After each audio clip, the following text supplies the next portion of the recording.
Yeah, very good. It's Okay. fun, right? All right.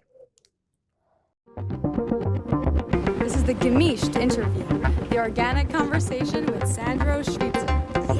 There you go. All right. Well, hello. I'm here with Professor Won from Hunter College. Thank you very much for talking to me. And could you introduce yourself real quick to the audience? Okay. To the camera or to you? Yeah, it's fine either Okay. way. Hello, and thank you so much for having me, Sandro, and nice to meet you. I am Yuna Won. I joined Hunter College this semester as a doctoral lecturer. I'm teaching logic courses here, and I'm in charge of a logic minor program at Hunter College Philosophy Department. Oh, wow. So that sounds very exciting. Mm-hmm. And I want to start this sand clock, that new sand clock that I got. So we have about half an hour to talk about interesting things in philosophy and education. Is okay? Great. You ready? Yes, sounds great. Excellent. So first question would be, what brought you into philosophy? Mm-hmm. Okay. So I took my very first philosophy course at my college, Yonsei University in Seoul, South Korea. I really enjoyed it, but at that moment, I didn't see myself majoring in philosophy. That course heavily focused on the philosophy of religion. It was a fun course, but it didn't really click with me. Philosophy first didn't click with me. But later on, I took philosophy of language, and they changed that course changed my life. And especially when I read Gottlob Frege's On Sense and Reference, I really wanted to read more philosophy and wanted to go to grad school, like to read more about Sentence structures, etc. No, sentence structure is an important thing, but the sense and reference Frege proposes a very important idea, which gave birth to analytic philosophy of language. He distinguishes sense and reference, two types of meaning of linguistic expression. And I read Russell, and basically the Frege and Russell I read changed my mind about philosophy and made me want to go to grad school. How about, if I may ask, Wittgenstein? I just took a great class about Wittgenstein last semester. Somehow Wittgenstein did not really click with me. No, it didn't. Yeah. Can you say why? Yeah. I think I have a personal a taste and the preference toward the more formal approach. So later Wittgenstein argues for use theory of meaning, and sure, yeah. So I that's very interesting approach, and I also think it provides a useful framework of studying language. But when I was at college and in a grad school, I've been until now I've been more influenced by Russell and Frege. Okay, yeah. well, that's interesting. Yeah. So you said you grew up in Seoul and you came to America. How many languages do you speak? Well, only two. Oh, Korean and English. Yeah. Two, especially Korean is difficult compared to English. How did you learn English, or when did you learn English? When I came here, I was able to read and write in English, but I really didn't know how to speak English, until I came to USA for my PhD program. So I struggled a lot, and also listening to real people talking, was very different from English listening.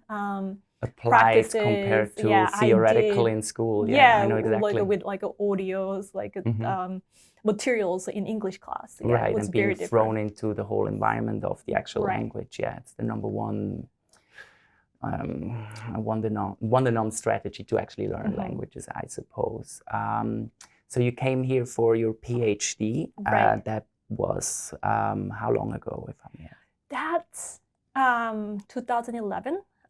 But right before joining Cornell to do my PhD program, I visited Syracuse University for 1 year. Yeah, so that is in 2010. And then you realized that America is the right place to be? Right.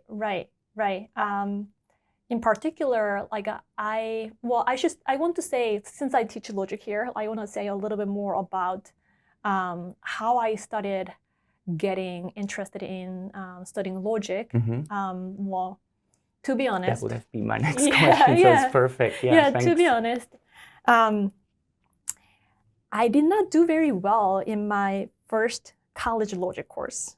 I don't actually really remember much from that class, but that was before I read Frege and Russell. Oh, wow. And my interest in logic sparked like after like reading Frege and Russell, and I took mathematical logic at Syracuse University with Professor Mark Brown, and that was an amazing experience. I was fascinated by the kind of like intertwined nature of logic, math, and the computer science.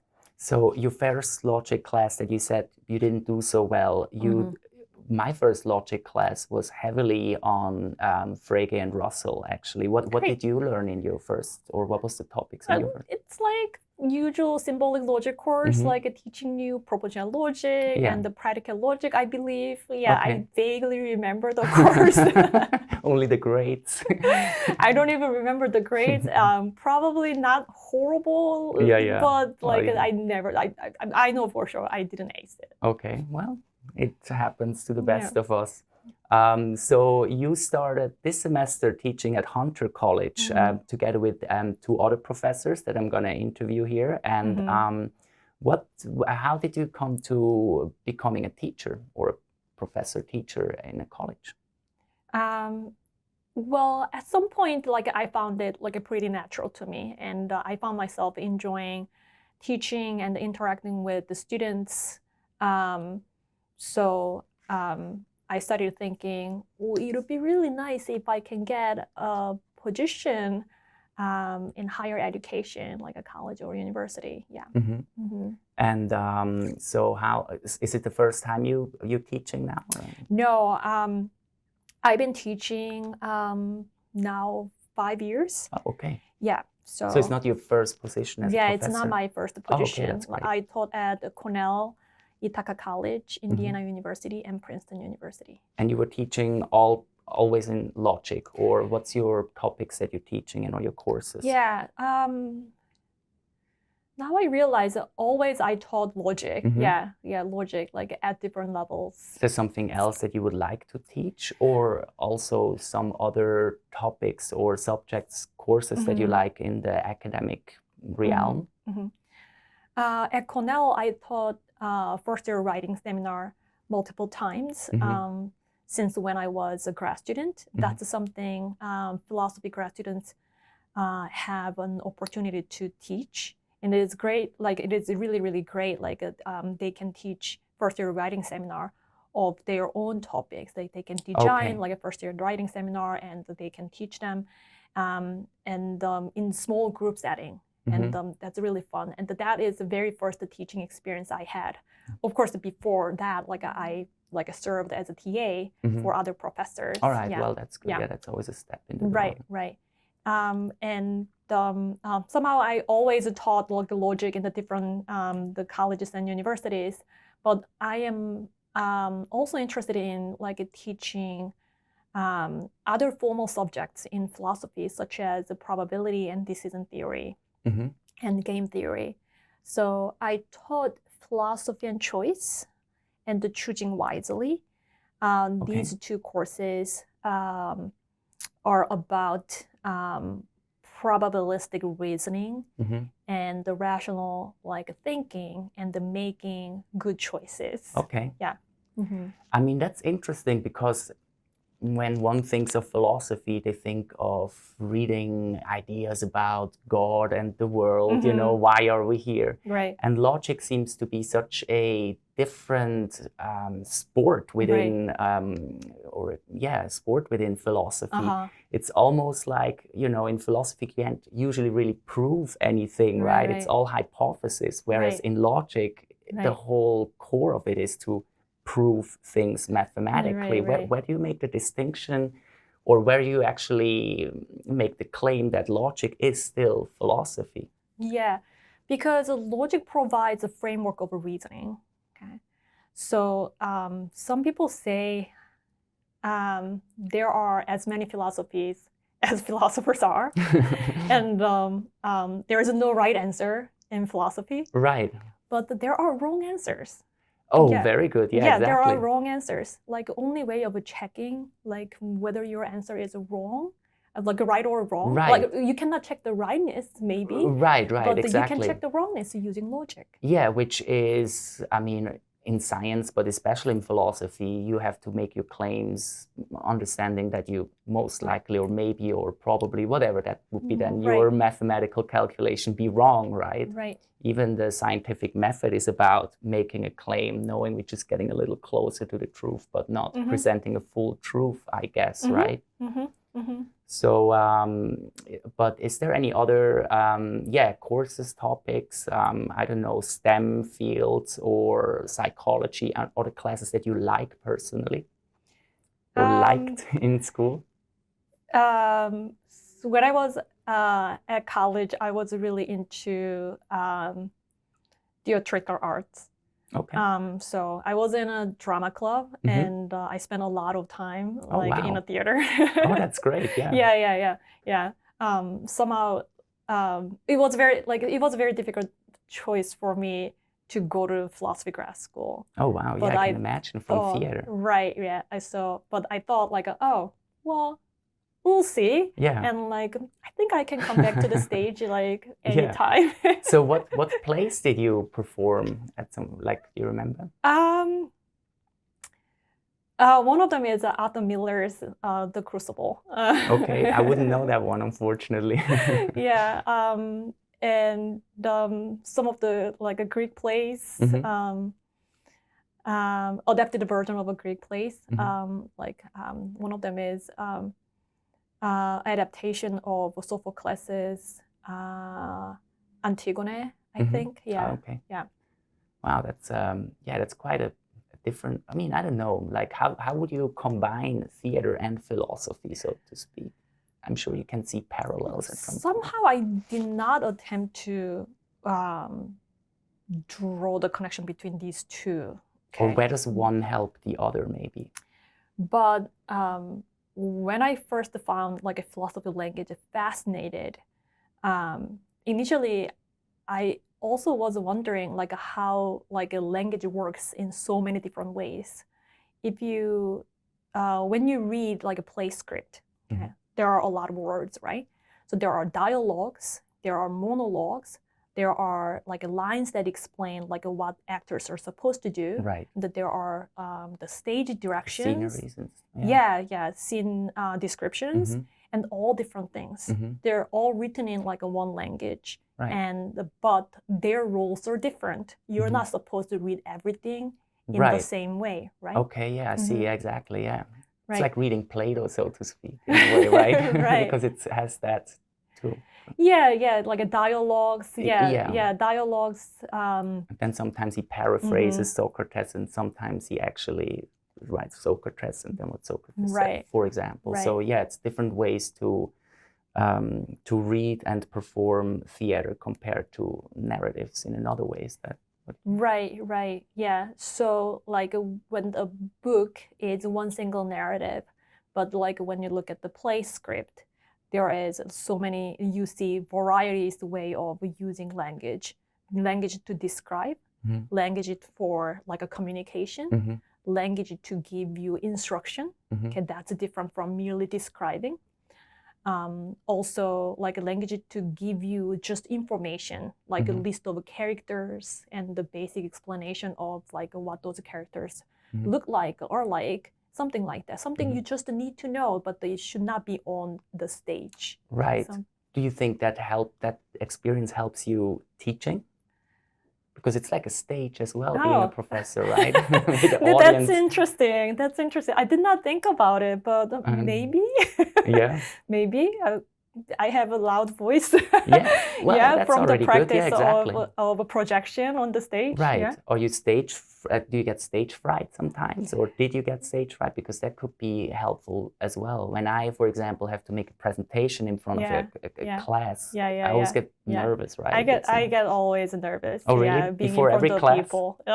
Before Not every class, Oh, okay. but some class, or like a first day. Yeah, exactly. Yeah, in yeah. front of a new crowd. Mhm. Yeah.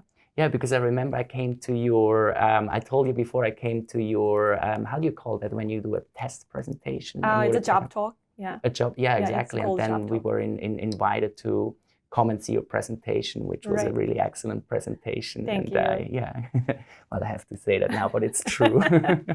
So, what is a good student for you? What do you think is you have many students, you've been a student. If you look at the career of a student, what do you think is a good student? Good students. That's a really difficult question to answer.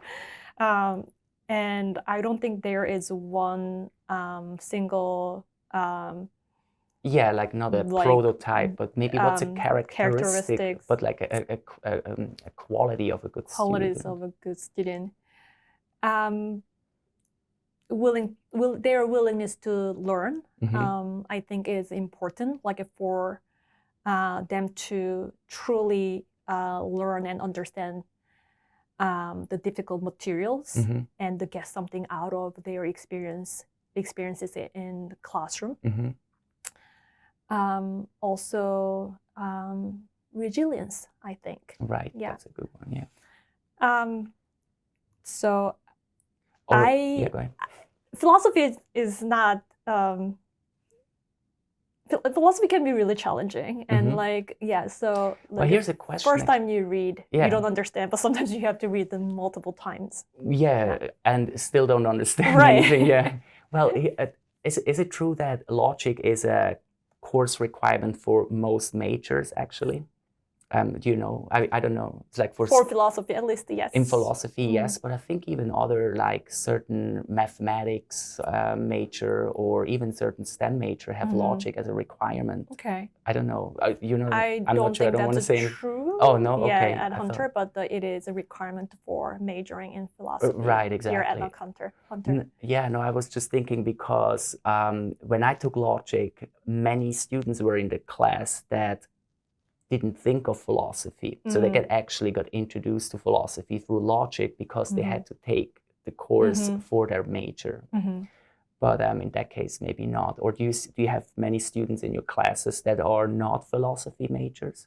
Yes. You do? Yeah, I do have a lot of non-philosophy majors. Okay. Yeah, they are the majority of my students in below 275. Did they take philosophy before? Is it their first time they take philosophy? I think most of them are taking my symbolic logic course as a very first philosophy course. Right. So how do you think that is in order to be introduced to philosophy? Because many students get, that question could be, do you feel also that many students get overwhelmed by the mathematical part of philosophy where they think, isn't that something else, philosophy? Yeah, so that's a good question. So it is indeed true because I have a lot of CS majors in my symbolic logic course. Somehow, like, it's very attractive to them. But they are not there to learn philosophy. Like, they're there like because like this course deals with the symbols and operations. Like, they believe like they can ace easily, like easily. What is CS actually, Famia? Oh, the computer science. Oh, computer science students. Yeah. Right, which actually brings me to a question with all this AI, ChatGPT, that is pretty new to the academic world. How do you deal with, because that seems to be a big topic among professors, how do we deal with students applying ChatGPT to cheat or not cheat, right? So what is your approach to this? Okay, there are things that ChatGPT can do very well, like a summarizing text or providing a standard definition of like a well-known concepts. but the ChatGPT is not really good at like finding accurate references. So when I assign the writing assignments to my students, I ask them to provide like the sources like they use like when they write some passages, and to make writing prompt specific and to make the task specific, but the like it can be only done when they study like original literature. You can't just pull that from ChatGPT. I wouldn't know because I obviously never used it. No, I mean I used it just to see what is there as a new tool, right? But yeah, the way you say that is eye-opening to me, because I realized that in the last couple of semesters, professors gave homework or made tests about very reference heavy, right? So I think that's probably, that's probably the new trick. Obviously. So I did a little bit of experiment and asked ChatGPT to find like papers and the books like published on the such and such topic. It gives me like a list of things like that look like seemingly like it looked like it's made up. Papers and the books.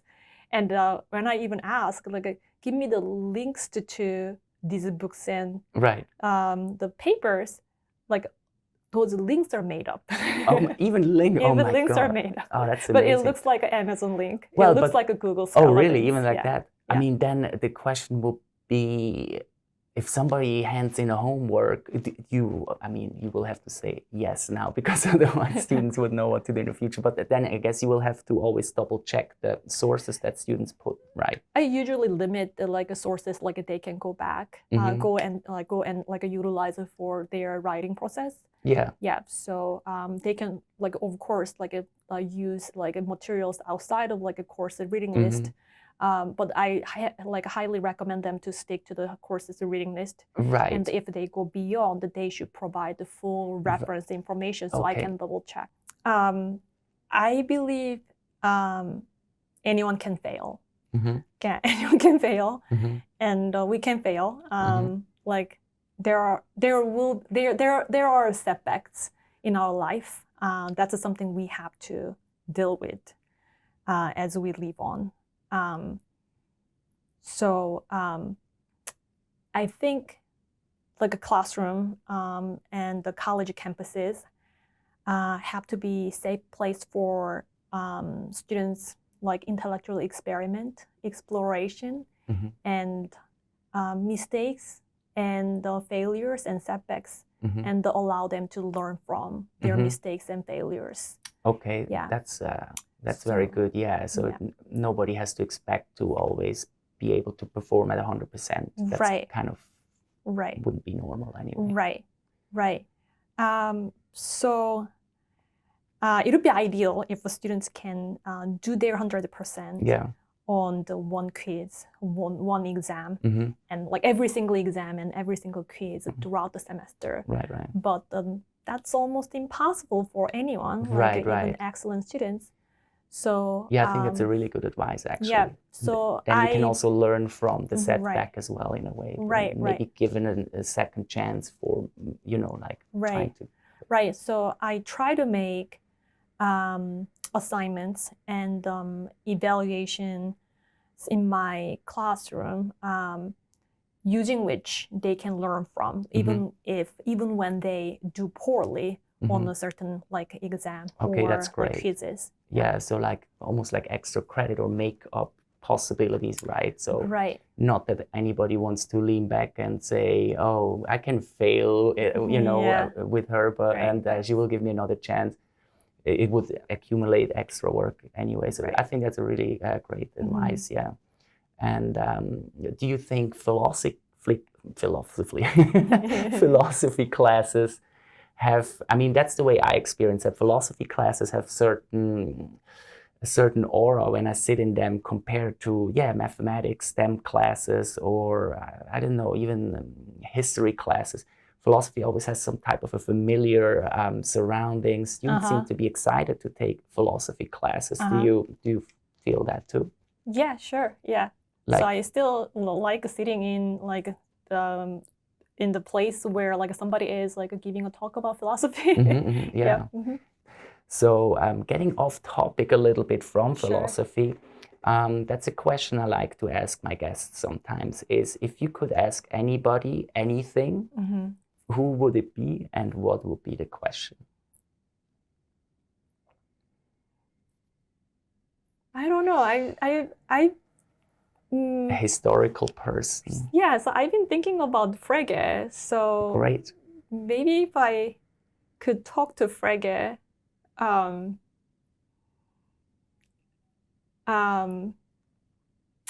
don't know, like maybe I could ask him like if his view about the logicism like had ever changed since he heard about the Russell's paradox. Right, exactly. And how like he picked himself up from like that dramatic revelation of like his mistake. Yeah. Right. Yeah. That would be really interesting. So going into a personal feeling of somebody that you clearly admire. Yeah, and how like recover from exactly the damage and how rekindle like their interests and like a passion for the subject matter they care about. Which seems to be a common pattern with philosophers, that they write all these amazing texts, but a lot of them, they suffer in real life. And I think it is in Plato where they say it's something else, I forgot. I don't want to quote the wrong people here, but the more you kind of know, or the closer you come to a truth, the more traumatic that is for yourself. I don't know. Yeah, more you go, like higher you go up, like the fall would be more painful. Exactly, yeah, because you know how far you've been coming from, or you see that you maybe see, I don't know, I'm not there obviously, but like it seems to be a common pattern in. I think asking Frege what he thinks of ChatGPT would be kind of cool too. Yeah, that would be interesting. What do you think he would answer to that? I have no idea, but that's a good questions to ask, like for ChatGPT, and who knows, like what it will say. Exactly right. Yeah. Well, it would take a long time to even explain, what a mobile phone is and all of that. Yeah. So, philosophy. What would you advise a philosophy student on their path in their academic career? For example, like why should one continue their studies in philosophy? Should they get a PhD, a master's, or just a job after a bachelor? Like what would be your advice to? Right. So before talking about continue pursuing like a philosophy in grad school, like maybe I can say a few things about like a majoring in like benefits of a majoring in minoring philosophy at college. So if you study philosophy, you can do anything, you can be anything. The doors are wide open. And it is well known, like a philosophy students who like majored in philosophy like tend to crush standardized tests, GRE, GMAT, LSAT. So if you're interested in like going to like a fancy professional schools, eventually like a philosophy could be a good thing to major or minor at college. But I think more importantly, philosophy teaches you how to navigate and survive in a very complex, ever-changing world. Because philosophy teaches you very important skills. Of course, it teaches you like a critical thinking skills and the close reading and the writing skills and communication skills. So these are which all are crucial important. in life anyway. Yeah, right, exactly. very important. But philosophy teaches you like how to solve really, really difficult problem. So like how to approach a really, really difficult problem. Like some people say like philosophers do not make a progress in 2,500 years. They've been talking about like same questions. They still read Aristotle. What philosophers are really good at is like even when they revisit these old ideas and classic questions, and they constantly reinterpret them Mm-hmm. and redefine them Mm-hmm.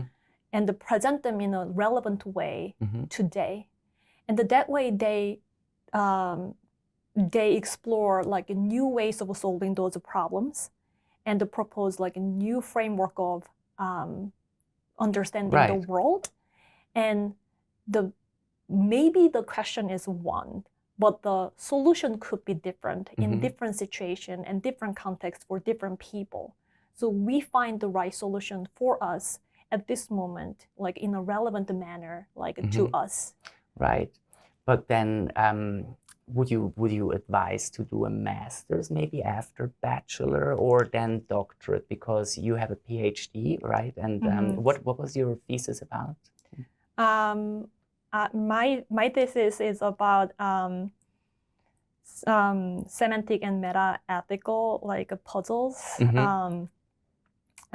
Because there you obviously had to get into new problems and solve them. Right. That's yeah. Right. Or like give a new interpretation to Or the problem. yeah, exactly, yeah. Yeah. But like from this process, like when you study philosophy, you're basically invited to this process of like rediscovering the questions and the presenting like or like putting forward the new problems and the finding like different solutions and the navigating different possible answers Right. and the solutions and explore different ways of looking at the world. And that help you like be prepared for the complex world, because tomorrow's problem is not going to be the same to today's problem. Like Right. there will be problems that we Panta Ray cannot from Heracles, for example. yeah, we cannot anticipate ever. We cannot imagine ever. Right. But I have to ask this question. You said correctly, many philosophy majors get into good jobs and earn well, but almost none of them gets into a philosophy job, right? That seems to be a hard thing to do. You work in philosophy because you teach philosophy at a college. Right. Maybe a not even a journal, yeah, maybe a journalist that, you know, is a philosophy expert, works in philosophy when they do their writing or but yeah, otherwise it's not that many philosophy jobs, right? Yeah, that's a good question. That's a good question. So like pursuing philosophy like beyond the bachelor's degree seems like an obvious way of doing so. It's going to grad school, as you asked, like doing master's program in philosophy or PhD program in philosophy. But in reality, it's pretty tough after getting like a master's degree in philosophy. This is a kind of like philosophy degree, like a master's and the PhD degree in philosophy. It's not a kind of a degree that directly translated into like a job. Exactly. And it does not directly appeal job. like in job market. So if you don't want to stay in the academia, like you may want to build like expand your interest like beyond like a philosophy, academic philosophy. If you're interested in like a more formal stuff, like maybe you can study like a data science and the statistics. So if you're interested in I don't know, if you do ethics, maybe there are other things you can do. I know my friends, like one of my friends who took up the job in ethics board in medical facility, like a research center, something like that.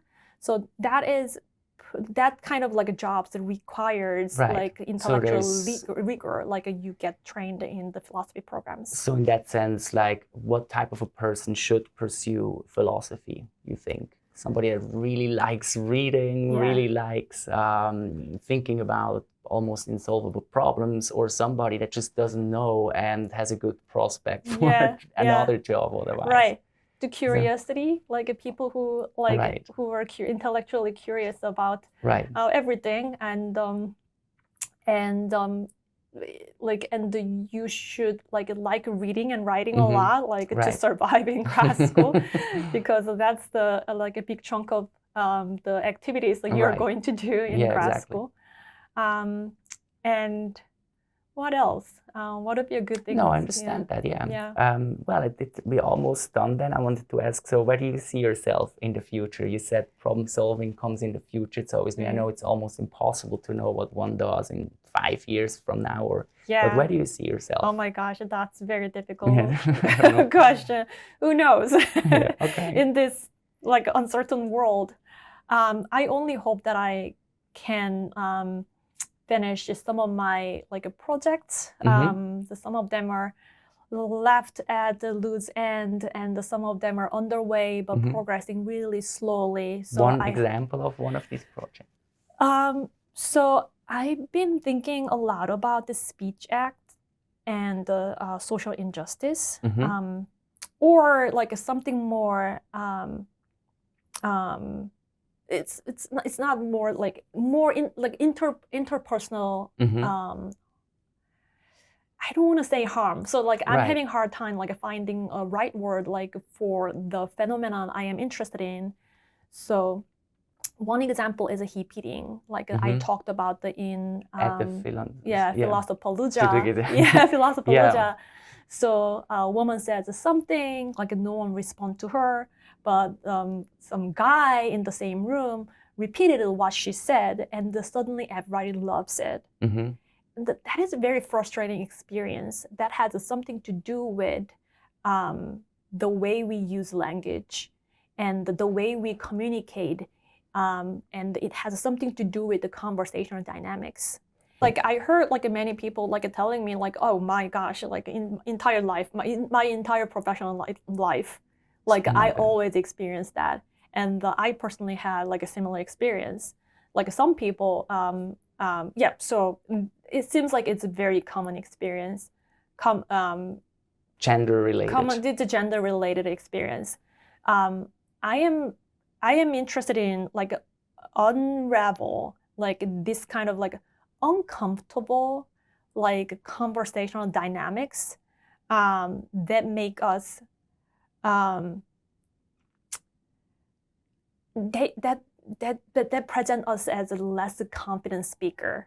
It seems like this is like heap eating is a gendered phenomena, but I try to approach this issue like ungendered manner. Okay. So what I concerned about this situation in this type of like a conversation dynamics is first like this example is very immediately accepted when it is presented in the gendered manner. Okay, and the second like we can like erase the gender from the picture but still can think about the problem like in this conversational dynamics. Right. Yeah. So I think the first speaker, like who first presented the idea, would not say anything after like a second person gets all the credit and the phrase from the rest of the group. Okay. So that puts the first speaker like in a very peculiar situation. Okay. So she will be frustrated and she believes like it is unfair, and maybe she feels like that is supposed to be my credit. Or there's many something like that. But still, like when she does not, when she decided not to say anything to reclaim like her idea and to try to get the credit back. Right. And that's a gamble, right? Yeah, because you don't know what's going to come back to you. You know, like that conversation dynamic makes her stay silent. Yeah. Yeah. So it feels like it's some sort of oppression onto speaker, like regarding like in terms of their speech-related ability. So there is a psychological. There's a name for. This phenomena, I think it is called the exposure effect. So when you hear like some new song, like first you thought like it sucks, but the more and more you hear, like more you like it, and like suddenly you start believing it. Like I always like this song, like on the first day, something like that, and maybe like things like that is going on in that like a conference room or like a workplace. Oh, okay. That could be one explanation. But when things like heap eating like happens more than once, like repeatedly, Right, it seems like that's the there is question. some problem.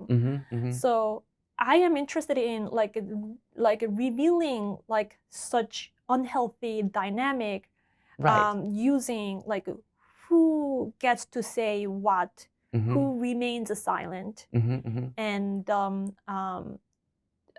like when we feel like comfortable or uncomfortable saying something. Yeah. Right, yeah. Yeah, I mean, again, I could probably talk for a long time about that.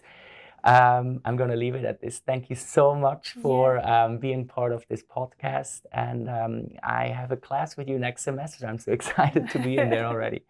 So, I'm so excited to have you in my class, well, and we'll thank see. you so much for having me today. Yeah, I thank really you. enjoyed the conversation Yeah, with you. me too.